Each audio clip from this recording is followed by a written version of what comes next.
In this video, we are going to talk about the Dialectical Behavior Therapy, or DBT skills training module that is devoted to developing emotion regulation.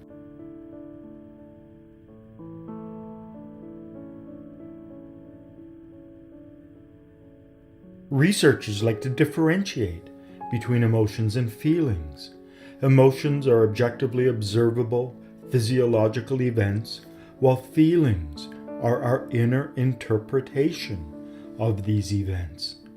Two people, for instance, may both experience rapid heartbeats, shallow breathing, and an elevation in certain biochemicals such as adrenaline and a reduction in others. Yet one will tell us they are feeling fearful, and the other that they are feeling excited. This distinction allows us to better understand the area of emotional regulation.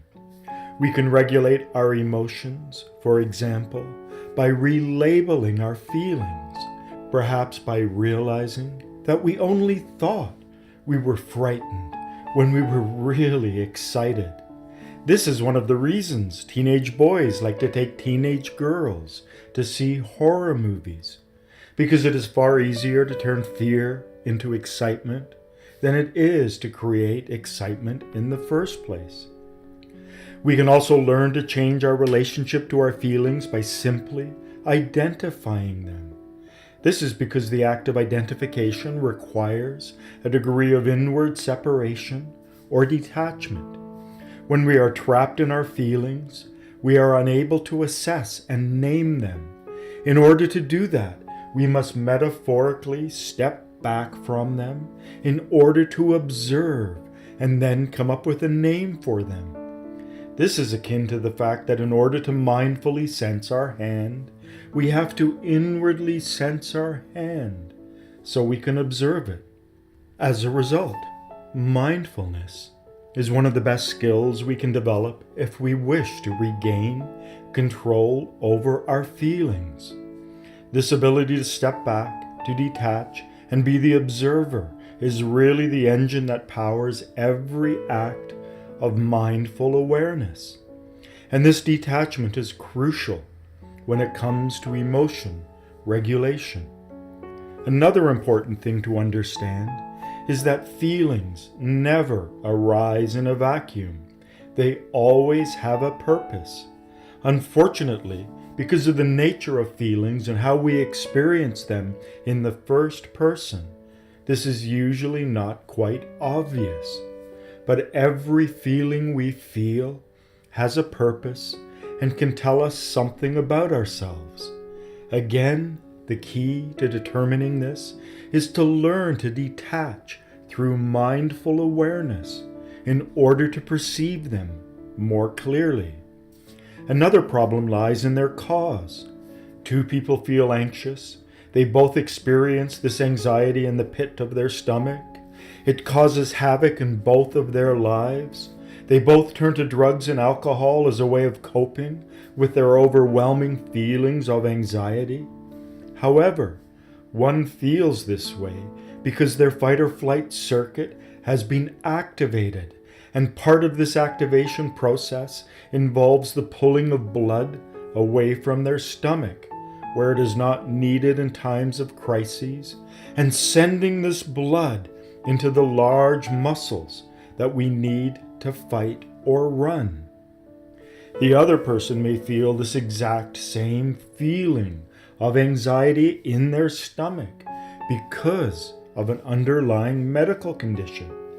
This is why doctors routinely order blood tests when patients complain that they are feeling too anxious, because iron deficiency, IBS, and other stomach problems can lead to the same feeling.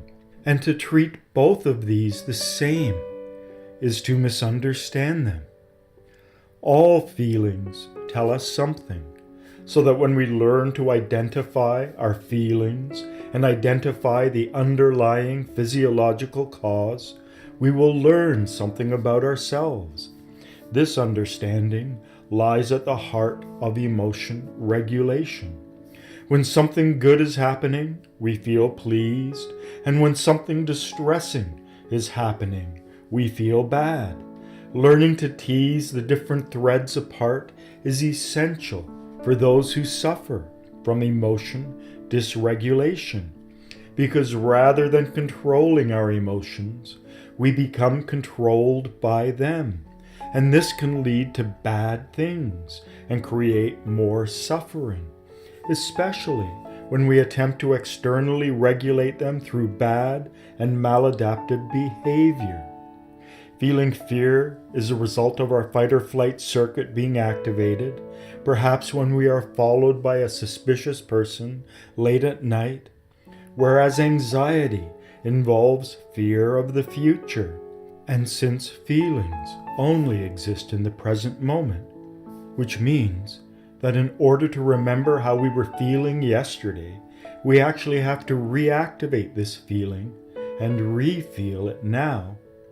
We know that this feeling of anxiety must somehow be triggered by the thoughts and pictures in our mind, perhaps thoughts of an upcoming exam and pictures of a big red F written across the front page.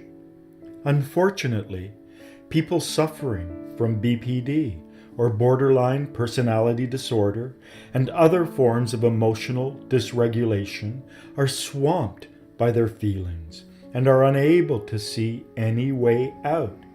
And if they are not able to practice emotional mindfulness and inwardly detach and separate from their feelings in order to name them, they can easily feel trapped and try to deal with them in ways that only increase their suffering. So instead of asking these feelings what purpose they serve, they mask them through drugs, alcohol, binge eating, and other addictions. Even self-harm pushes them away, because when we do something such as cutting ourselves, our body releases a strong hit of endorphins, which stands for endogenous morphine, and endorphins can be more powerful and just as addictive as heroin. And so this attempt to mask this feeling sets up a vicious cycle that just repeats itself, perhaps going from feeling anxious to being drunk to feeling anxious to being drunk, until we have conditioned our subconscious mind to believe the only way out is to drink, and so we become an alcoholic. This is why we should never push emotions away, and instead become mindful of them in order to ask them what purpose they serve. And here it is important to note the difference between a normal person and someone who suffers emotion dysregulation. A normal person experiences emotions much like a boat on an ocean experiences waves on a normal day, while someone suffering from something such as BPD experiences emotions like waves during a violent storm. So that when a normal person tells them to just pull it together and to stop being so dramatic, it is because they do not experience the same reality and have no idea what it is like to suffer from these overpowering feelings. This is why most physicians and psychologists hate patients with BPD. The picture gets even more complicated when we realize that we have primary and secondary emotions. The secondary emotion may be what is blighting our life, but dealing with it will not lead to lasting changes. In order for that to happen, we must uncover the primary emotion. One of the most widespread and debilitating feelings in the Western world, depression, is actually more like a secondary emotion. And if we focus on dealing with it, perhaps by taking medication or through therapy, without ever figuring out that it is only a secondary emotion, all we will ever be able to do is to mask it. This is why doctors are particularly inept at dealing with depression. Under the current standard of medical care, GPs schedule approximately 7 minutes for every client. And since it can take hours to determine the underlying primary emotion, it is much easier to quickly write out a prescription for Prozac and play with the doses of various medications rather than do time-consuming therapies. And here, it is very important to understand that depression can actually be a protective emotion. It is nature's pressure release valve. If we get our car stuck in mud and continue to hold our foot down on the accelerator, we will quickly blow the engine. Though if we succumb to depression, if we give in to this feeling, we take our foot off the pedal and will not do any lasting damage to the engine. It can get even more complex. We can be anxious about an upcoming event. The anxiety can trigger depression. This can affect our ability to deal with the event properly, which can then trigger feelings of guilt, which in turn can trigger feelings of worthlessness. And if we deal with the secondary emotions and not the real cause, this can be like replacing our tires and brake pads when we really need to figure out where we are leaking brake fluid. Unfortunately, for those who suffer from BPD and other forms of emotion dysregulation, their feelings can be so pervasive and so complex, and sometimes something that has gone on for so long, it may seem insoluble. And this in turn can lead to feelings of hopelessness and despair, feelings that are all too familiar for those of us who suffer from these conditions.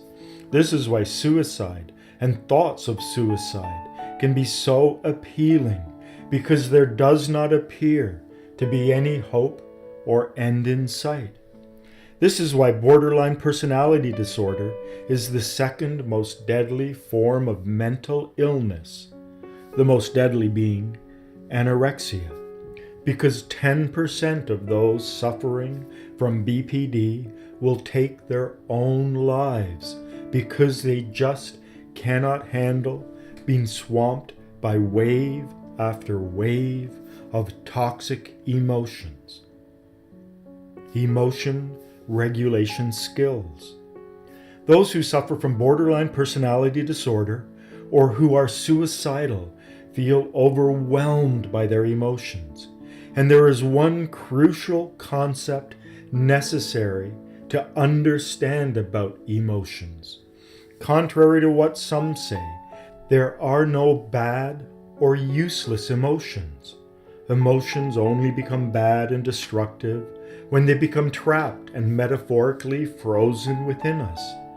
Every emotion we feel has meaning and intelligence. They are like thoughts of the heart and can reveal so much if we listen to them and understand why we are experiencing them. The emotion regulation skills lie at the heart of dialectical behavior therapy and contribute to its effectiveness, while mindfulness skills show us a way out and how to support and sustain these emotion regulation skills. Dr. Marsha Linehan, the founder of DBT, outlined 10 skills that we can use to help us regain control over our emotions. 1. We must first recognize our emotions and perhaps even name them. 2. We must overcome the barriers and obstacles that prevent us from experiencing healthy emotions. 3. We must reduce our physical vulnerability. 4. We must reduce our cognitive vulnerability. That is, those thoughts that can prop up and inflame emotions. 5. We must learn how to increase positive emotions. 6. We must learn how to be mindful of our emotions without judging them or ourselves. 7. We must expose ourselves to emotions instead of trying to ignore them. 8. We must practice summoning up the opposite emotions. 9. We must learn to surf our urges and ride them out rather than giving in to them. 10. We must learn problem-solving skills. Another educator who works with DBT, Lisa Dietz, has added further shading to the first skill, that of recognizing and naming them. Dietz says that it is also important to figure out the story of each particular emotion. And this involves 1. Determining what caused or prompted the emotion. 2. Then analyzing and interpreting that event. 3. Followed by becoming mindful of the physiological symptoms or sensations this emotion provokes in our body. 4. Then understanding what this is saying to us and what action this emotion is really urging us to take. 5. Followed by taking that action. And 6. Finishing by naming the emotion. This is why it is important to realize that emotions do not arise from nowhere and that they are all triggered by specific events and have a meaning and purpose. In effect, taking a hidden subconscious process and bringing it into our conscious awareness so that we can effectively deal with it in a healthy and harmonious fashion. The story of emotion. Determine the cause. Every emotion can be traced back to a trigger. However, most of us exist in a mindless state most of the time and lack any real mindful awareness. So it can seem as if an emotional storm arose without rhyme or reason. Here, a therapist can be very handy simply by asking question after question that expands our awareness and understanding of the trigger event. And if the problem emotion is a secondary emotion such as depression that arose as a result of a primary emotion such as anger, the two might not seem as if they are linked until we explore them with the light of mindful awareness. So we might feel depressed because we were angry that someone let us down. Analyze and interpret this cause. This can seem like guessing and even making a judgment, something that is contrary to the rules of mindfulness. Did we get angry because someone accidentally cut us off in traffic, or was their action intentional? This also reveals the subjective nature of judgments and why we should usually avoid making them. Because in a case like this, we will never really know, and yet it is essential to see the meaning we projected onto these events. Anger may be an appropriate response to real injustice, and a totally inappropriate one to imagined injustice.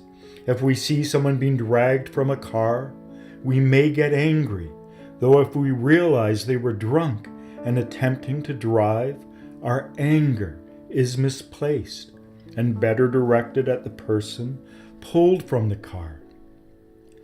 Become mindful of the physical sensations involved. Emotions are not things that come and go as if by magic. Rather, they arise in the body as a result of physiological processes. A broken heart can cause as much pain as a heart attack, and there is a direct connection between emotions and physical sensations. Sensations that are often felt in certain muscles, especially in the stomach, chest, throat, and face, though it is not limited to these areas, because anger can be sometimes felt in the arms and fear in the bowels. Shame can be felt in the flushing of the skin in the face, and betrayal in the eyes and tear ducts. In uncovering the story of emotions, it is important to listen to our body and become as mindful as we can of those places where we sense specific emotions, so that if we feel anger, say in the tensing of muscles in our jaw, we can counteract this at the physiological level by relaxing these muscles with full, mindful intent. Become aware of what action the emotion is urging you to do. Emotions are messages that create urges to do something, perhaps to lash out, run away, scream, hurt ourselves, and even do dangerous things, such as driving fast or engaging in reckless behavior. And while they do not always lead to such drastic behaviors, because they sometimes remain as repressed thoughts and impulses, knowing what these urges are, bringing them into the light of conscious awareness, can be very revealing. This is especially true if there is a gap between what they are urging us to do and what we actually end up doing, because the hope of changing lies within this gap. Become aware of what you actually do. At first, a seemingly insignificant wedge may exist between these urges and our actions, but over time and with practice, we can make the gap between these two grow bigger, and by doing so, we can stop being so mechanical and machine-like. We can stop being such a slave to these urges and begin to regain some control over ourselves and our lives. If we can do this with one urge, perhaps between anger and the urge to scream and verbally lash out, this mastery can be extended to other urges, so that we end up controlling our responses rather than be controlled by these blind urges. Finish by naming the emotion. We can also learn to change our relationship to our feelings by simply identifying them. This is because the act of identification requires a degree of inward separation or detachment.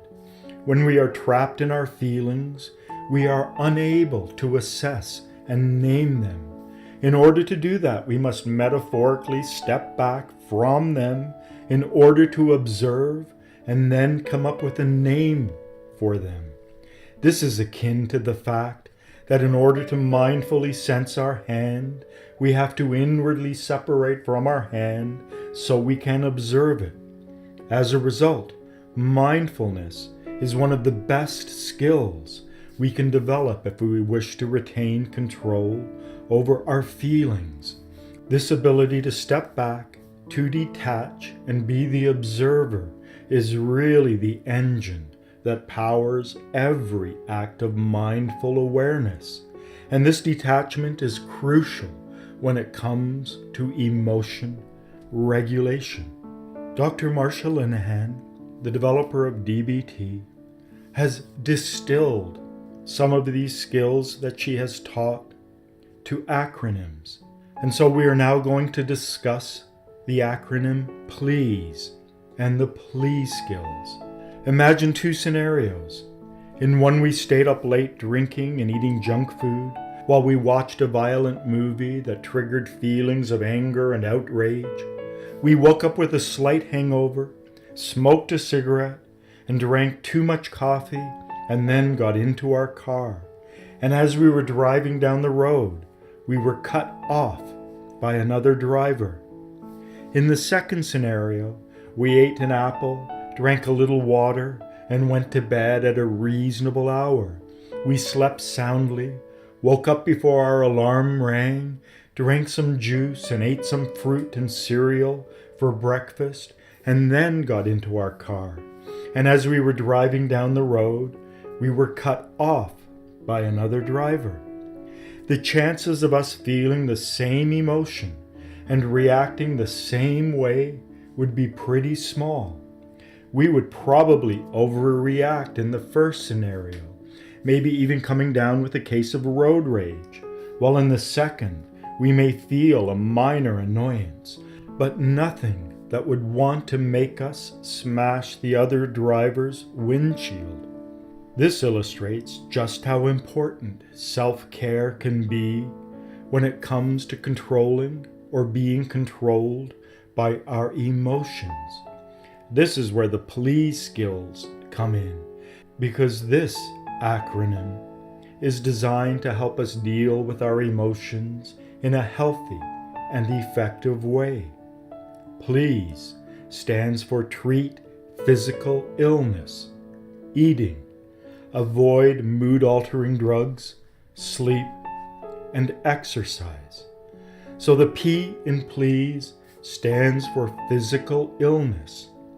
We are far more likely to be controlled by our emotions rather than controlling them when we are physically ill. This means that in order to stay on top of our emotions, it is necessary to go for regular medical checkups. We must also treat any illnesses we may have, even something as common as a cold, by getting plenty of rest, drinking plenty of fluids. We also need to take any medication we may have been prescribed and to follow any medical advice we have been given. After all, we just have to go to any emergency department and look at the people waiting for help to see the negative effect that being physically ill can have on our emotions. The E in please stands for eating. Not only do sound, healthy eating patterns affect our health, which in turn affects our emotional well-being, but they can have a direct effect on our emotions. Too much sugar, and we feel a sugar high, followed by an imminent collapse in our energy levels. Caffeine and tobacco have similar effects. A lack of water will lead to dehydration, which will lead to headaches, which can make us crabby and irritable. Junk food and foods high in sugars and saturated fats and food with no real nutritional value can cause us to be sluggish and listless, and not only lead to poor health, which will affect our feelings, but poor feelings as well. Scarfing down a bag of chips can lead to feelings of self-loathing and helplessness. We should also avoid dieting because this can make us snappy, irritable, and feel out of sorts. The A in please stands for avoid mood-altering drugs. Drugs and alcohol may seem like they can help us to regulate our emotions, but they only mask them. Drugs really work by shutting you down and not because they fix us up. Alcohol has been a time-honored way of dealing with social anxiety and making us more social and talkative. Marijuana can alter our mood and make us feel mellow. Cocaine can empower us and make us feel like we are 10 feet tall and invincible, but they never last. And when we come down or sober out, we inevitably end up feeling even worse than before we began.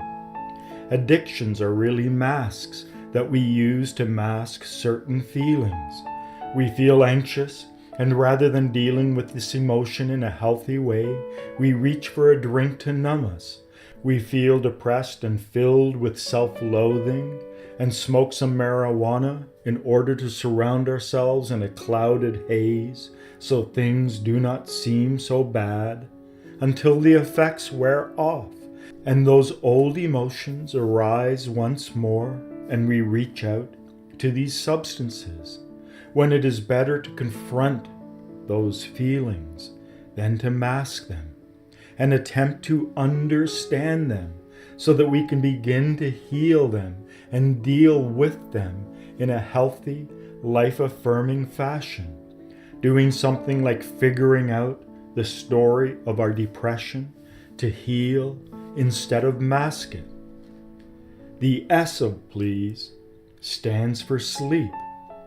If you have ever suffered from insomnia and did not sleep well one night, you will know how this can detrimentally affect your ability to cope and lead you to being overwhelmed by negative feelings. Getting enough sleep can be as simple as going to bed early or as complex as following the rules of sleep hygiene. These rules may involve only using your bedroom for sleeping and sex, which means no bedtime reading or looking at your phone. It can also involve a routine such as taking a warm bath, because the body naturally calms down as we cool down.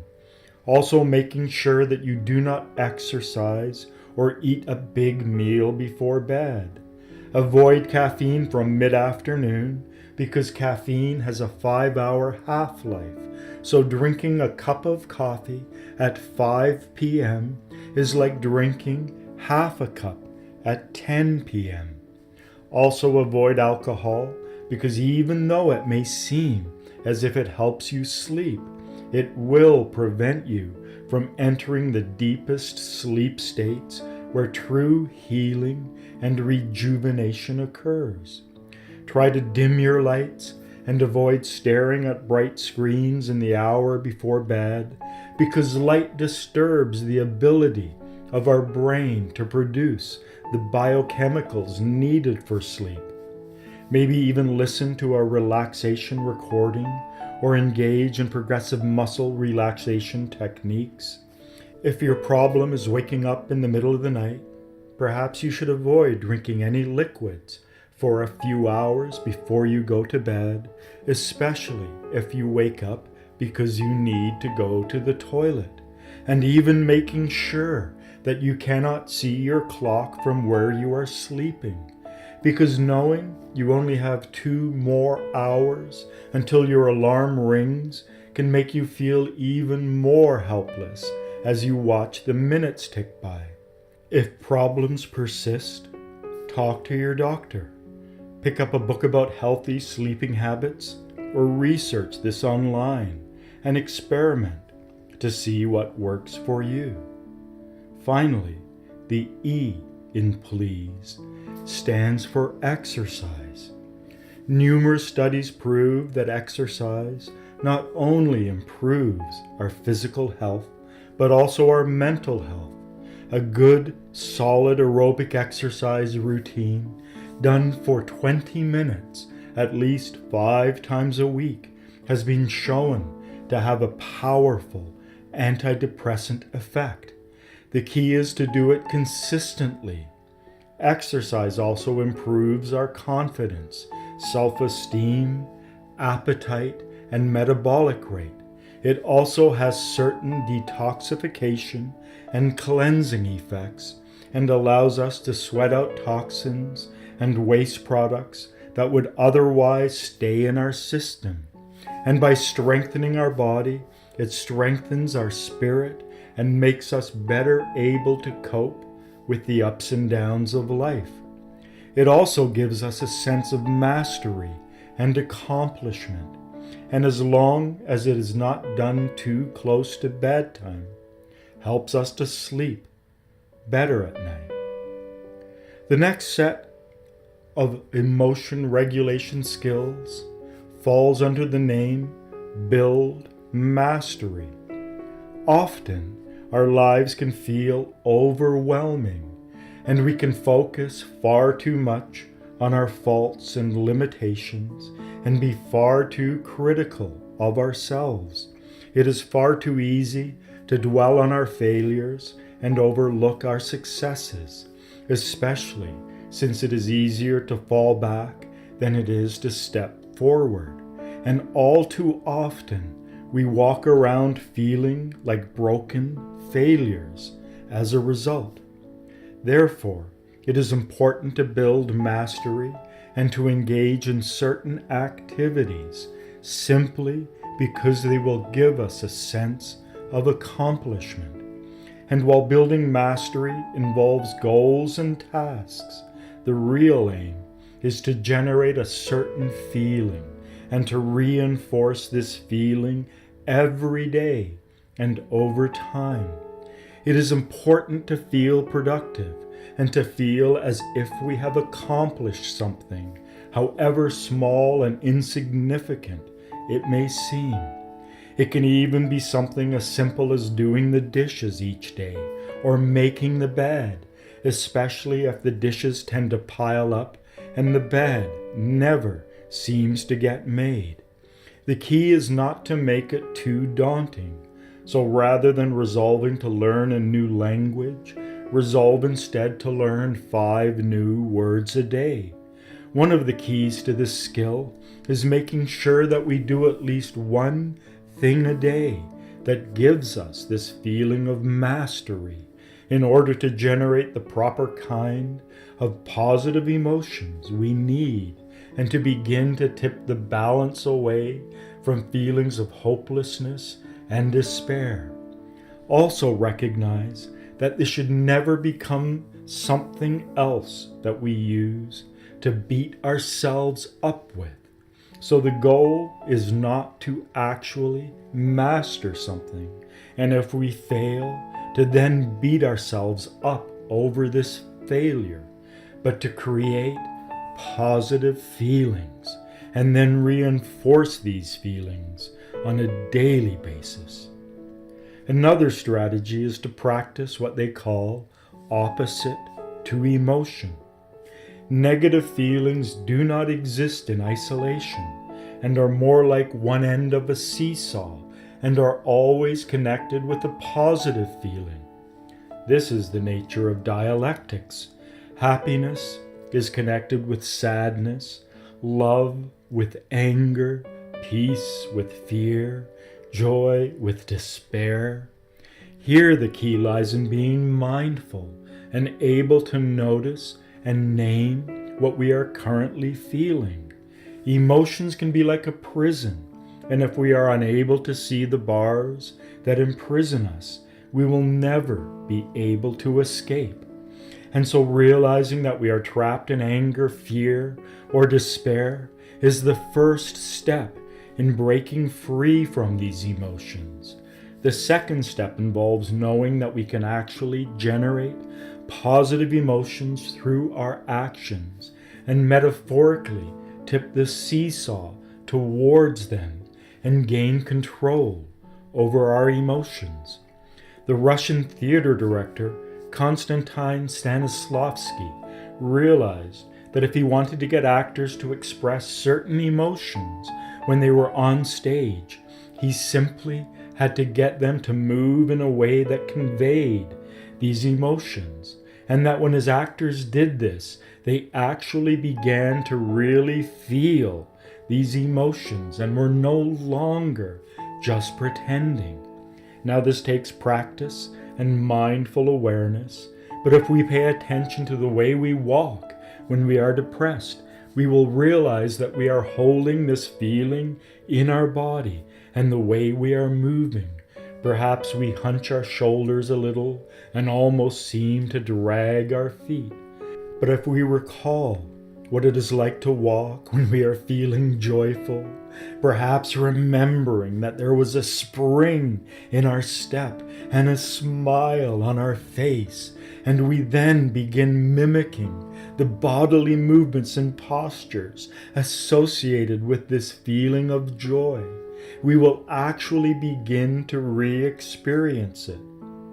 One of the most effective ways of changing our feelings is through dancing.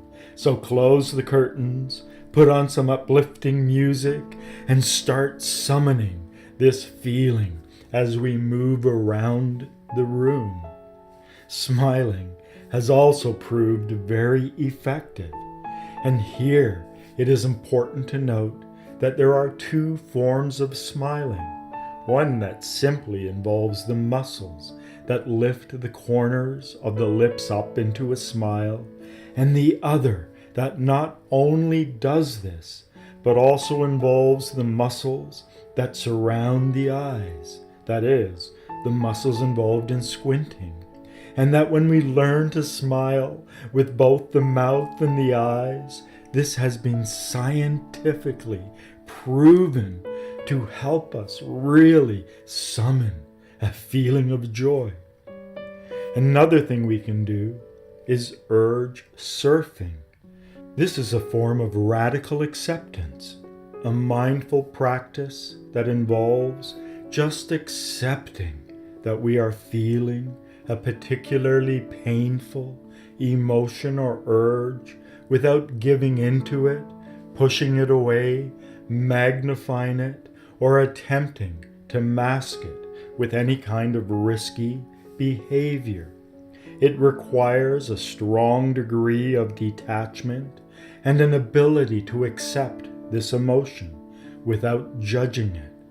Normally, we get so caught up in emotions that they sweep us away like a torrential storm. And a good way to detach from it is to accept that even though we are feeling this emotion or urge, we are not this emotion or urge. The key is to maintain as much detachment as we can from this urge and surf it until it ends. Because the one thing about emotions is that they are always in motion and never stay the same. And so whatever we feel now will change. Another skill we can learn is letting go of emotional suffering.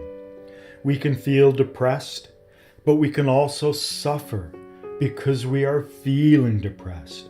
And quite often the suffering is worse than the actual feeling. When it comes to physical pain, the spraining of an ankle hurts, but it is the internal suffering, the why me, what did I do to deserve this, that makes the situation far worse.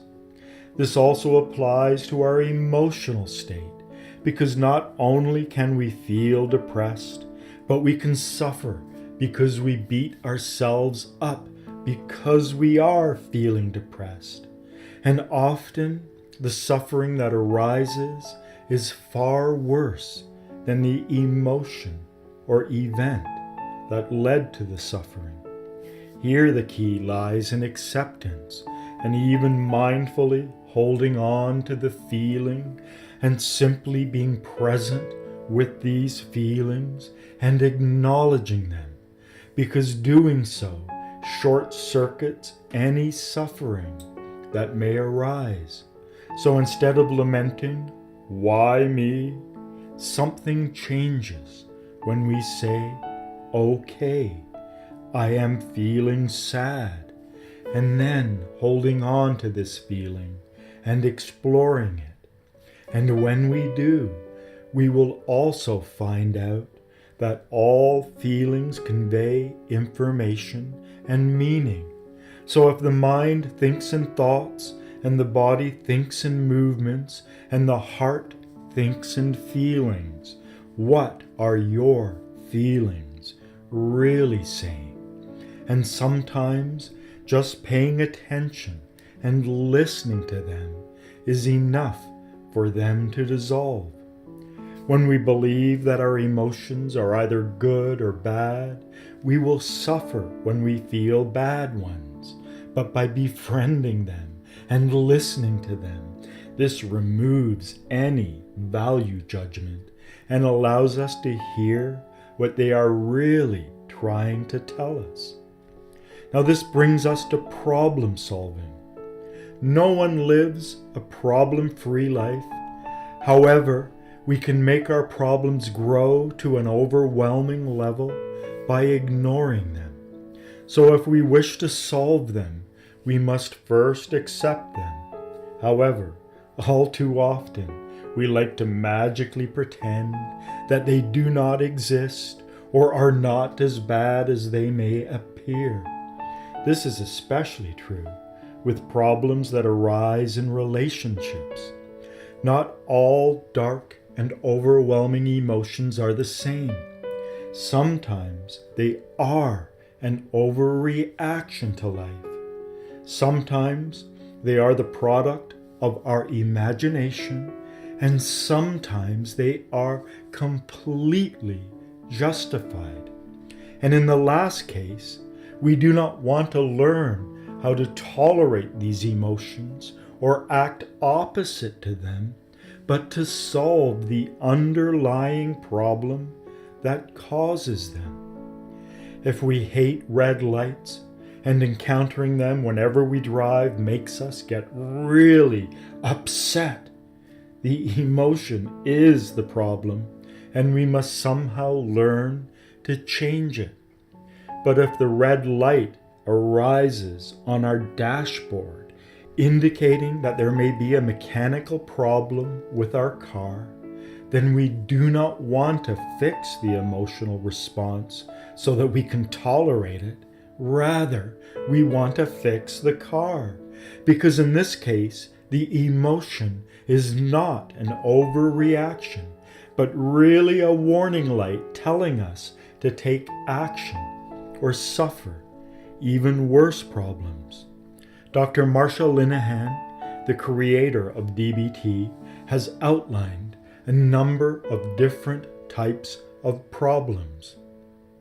There are problems that arise from situations or people that we cannot avoid, perhaps a ruthless boss or a nasty teacher, and we need our paycheck to survive or the course in order to graduate.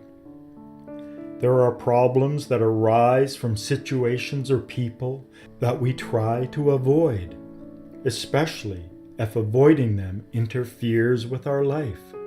Perhaps avoiding family gatherings because we do not want to see one particular person, or we walk to school because the brakes on our bike don't work. Then there are one-time problem situations. Perhaps an accident causes the traffic to back up and we have an important event to attend. Then there are problematic situations that occur over and over, such as not getting enough sleep or doing poorly on tests. Then there are problems that arise because we continually engage in destructive or ineffective behaviors. Perhaps we drink too much, always miss appointments, or never hand assignments in on time. Here, we must try to accept the feeling and stay present with it. So we must not lament how unfair our life is, but to explore the feeling and ask it what it is telling us. And when we do, we will find out it is like a book that contains all sorts of information. And simply acknowledging this is often enough for it to change. Here, it is important to develop a degree of impartiality so we can look at our problems without making any kind of judgments and just see them as problematic without labeling them as good or bad or ascribing blame. We may have a nasty aunt, but focusing on how horrible she is to us will not solve the problem, but only make us feel worse. Dr. Marsha Linehan has outlined 7 steps we can take to solve the problem. 1. Observe and describe the problem situations. Here, we must examine the situation that is causing us problems and describe it as clearly as we can. Then describe exactly why the situation is so problematic.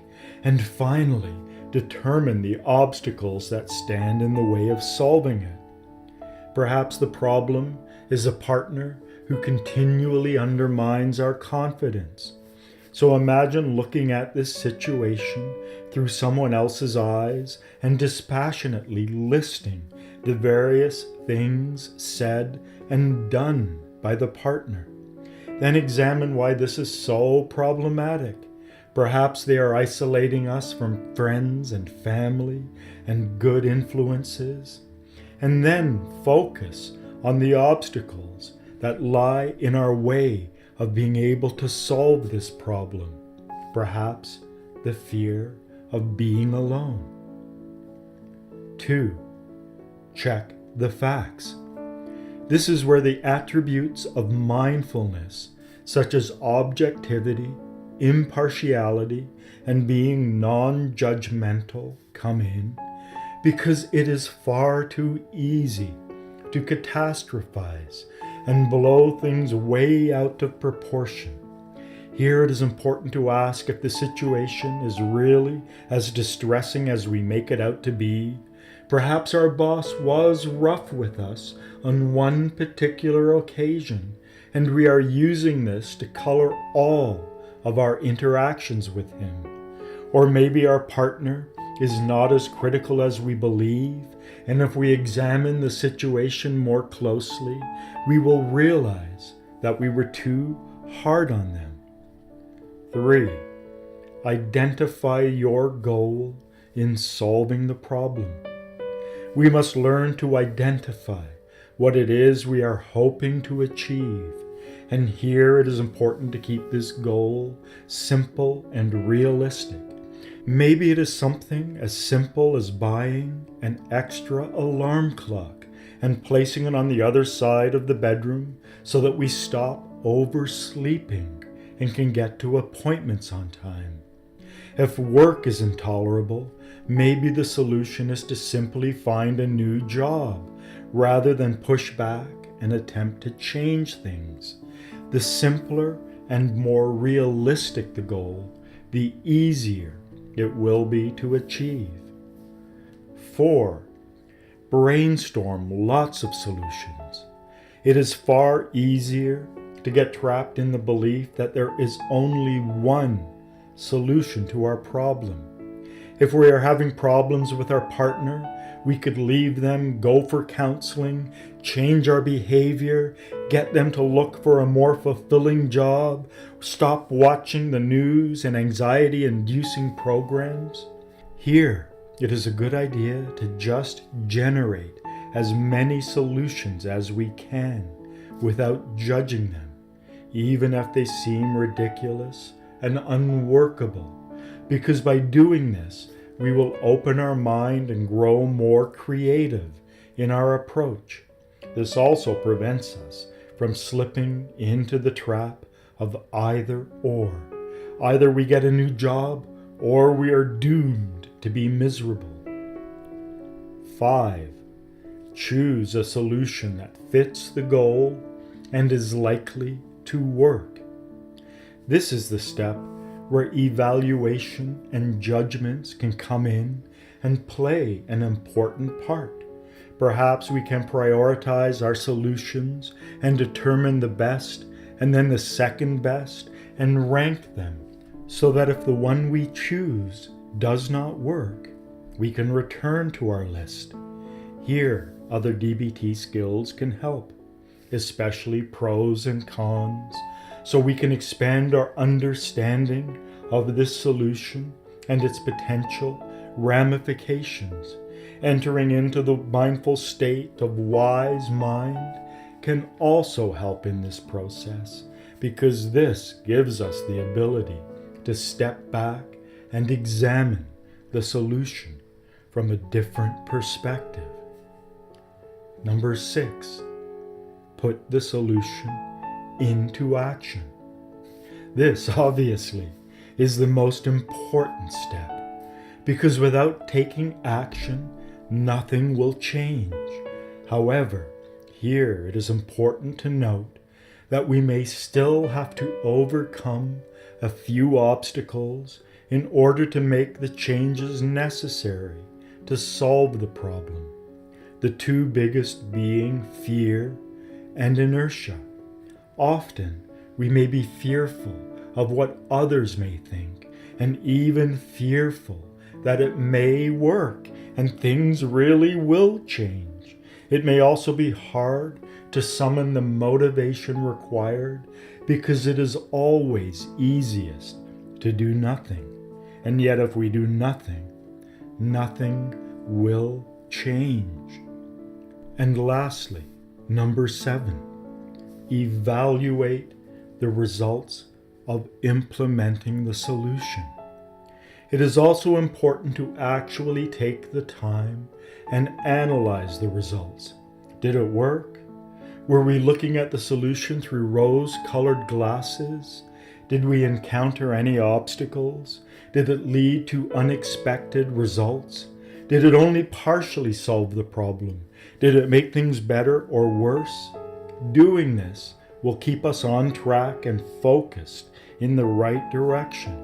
It will also help to give us insight into the nature of change and provide valuable feedback that we can use to try again if it didn't work out as we had planned, or help us to improve this process the next time we need to solve a problem.